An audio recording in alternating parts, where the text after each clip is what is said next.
HIV وہ infection ہے human immuno deficiency virus کا، جس کی وجہ سے آگے چل کر ایڈز ہوتی ہے۔ ایڈز بجائے خود ایک پہلی بیماری نہیں ہے یا فرسٹ اسٹیپ میں نہیں ہوتی۔ جب HIV کا انفیکشن کسی شخص کو ہوتا ہے،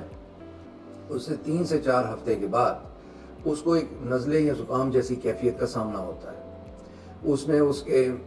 گلے میں خراش ہو سکتی ہے، بخار ہوتا ہے، سر میں درد، جسم میں درد،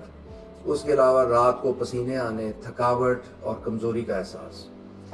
اگر آپ کسی بھی وجہ سے سمجھتے ہیں کہ آپ کو ایڈز لاحق ہونے کا امکان ہے، مثلا آپ نے کوئی بلڈ ٹرانسفیوژن کروایا ہے پچھلے کچھ عرصے میں،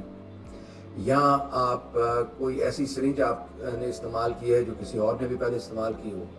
یا غیر محتاط جنسی تعلق آپ نے رکھا ہو، تو ان تمام صورتوں میں پھر یہ وقت ہے کہ آپ فوراً اپنا ایڈز کا ٹیسٹ کرائیں